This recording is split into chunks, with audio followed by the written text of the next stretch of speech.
ब्रह्ममुरारिसुरार्चितलिङ्गं निर्मलभासितशोभितलिङ्गम्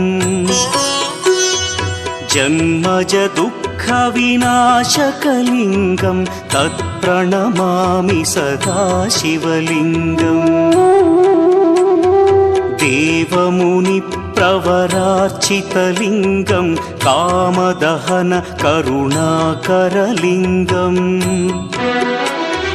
रावणदर्पविनाशकलिङ्गं तत्प्रणमामि सदा शिवलिङ्गम्